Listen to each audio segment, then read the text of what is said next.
राम विरोधी कांग्रेस की रामलीला मैदान में हुई कुंठाग्रस्त घुसपैठिया परस्त रैली में आदत से मजबूर होकर और फ्रस्ट्रेशन से भरपूर होकर प्रधानमंत्री श्री नरेंद्र मोदी जी के लिए एक बार फिर अपशब्दों का, अभद्र शब्दों का और गालियों का प्रयोग किया गया। एक बार फिर उनके कार्यकर्ताओं के द्वारा मोदी जी की मृत्यु की कामना और कब्र खुदने जैसे शब्दों के नारे लगाते हुए वीडियो उपलब्ध हुए हैं। यह दर्शाता है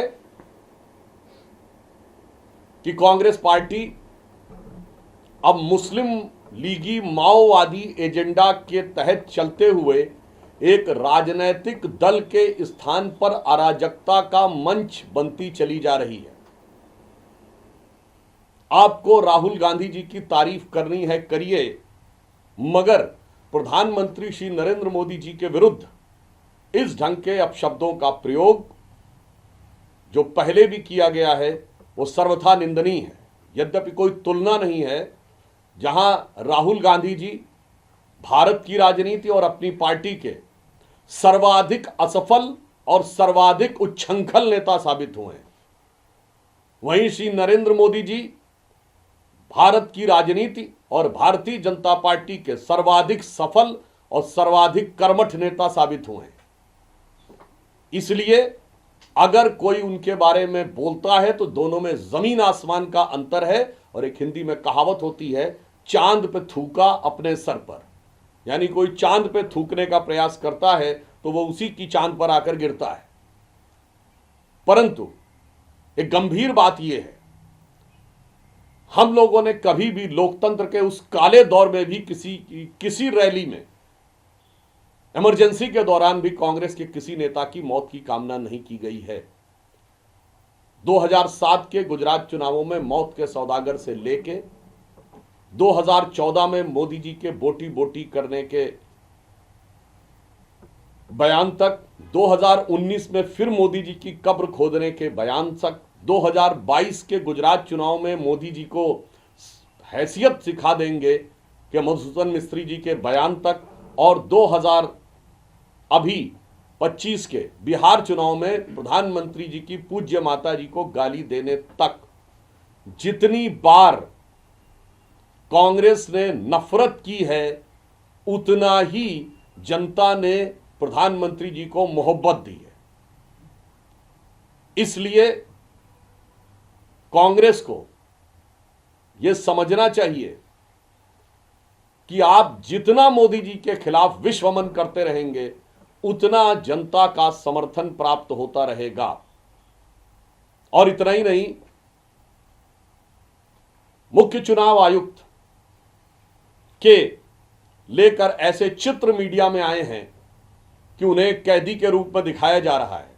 अर्थात कांग्रेस पार्टी जो सत्ता में रहते हुए आतंकियों का नैतिक समर्थन करती रही है, वो अब संवैधानिक संस्थाओं में आतंक पैदा करने का प्रयास कर रही है। और देश की जनता भली भांति यह समझती है कि कौन व्यक्ति ऐसा है जिसके हाथ में आने से संविधान खतरे में होगा। इसलिए मैं कांग्रेस पार्टी से यह कहना चाहता हूं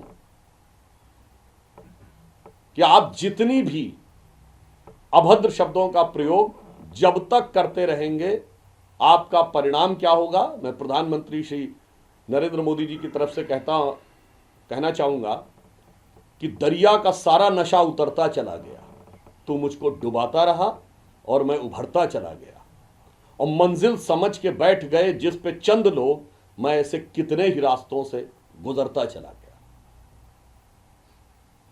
दूसरा बिंदु मैं कहना चाहूंगा, मगर कांग्रेस पार्टी की एक बात के लिए मैं तारीफ करना चाहूंगा कि वो प्रधानमंत्री जी को गाली देने में भी अपने वोट बैंक का पूरा ध्यान रखते हैं। उन्होंने मोदी जी की कब्र खुदने की बात कही है, जबकि हिंदू धर्म में कब्र नहीं खुदती है। और उनकी एक नेत्री ताबूत की बात कर रही हैं। हिंदू धर्म में न कब्र खुदती है न ताबूत होता है, बल्कि भस्म किया जाता है। अर्थात गाली देने की कुंठा में भी वोट बैंक के लिए जो छटपटाहट है, जो मोहब्बत है, वो काबिले तारीफ है कांग्रेस पार्टी की। तीसरा बिंदु मैं पूछना चाहता हूं कांग्रेस पार्टी से, कल केरल नगर निगम के चुनावों में तिरुवनंतपुरम में भारतीय जनता पार्टी ने शानदार सफलता हासिल की है। केरल में एलडीएफ की सरकार है और नगर निगम के चुनाव राज्य सरकार और राज्य सरकार का चुनाव आयुक्त करवाता है। वहां वोट चोरी किसने की? जब से कांग्रेस के नेता श्री राहुल गांधी जी केरल में गए हैं, हमेशा केरल में पिछले 30-40 सालों से एक बार कम्युनिस्ट गठबंधन की सरकार, एक बार कांग्रेस गठबंधन की सरकार आती है। परंतु यह पहली बार हुआ है लंबे समय के बाद कि जब कम्युनिस्ट गठबंधन की सरकार यानी एलडीएफ सत्ता में थी और कांग्रेस दोबारा चुनाव हार गई, यूडीएफ फिर चुनाव हार गई और सत्ता में नहीं आ पाई। मैं कांग्रेस पार्टी से पूछना चाहता हूं, तुम्हारा वोट किसने चोरी किया? कम्युनिस्टों ने। भारतीय जनता पार्टी तो वहां पे है नहीं। और नगर निगम के चुनावों में जहां जहां कांग्रेस पार्टी कम्युनिस्टों से हारी है केरल में, और जहां जहां कम्युनिस्ट पार्टी कांग्रेस से हारी है, किसने किसका वोट चोरी किया है?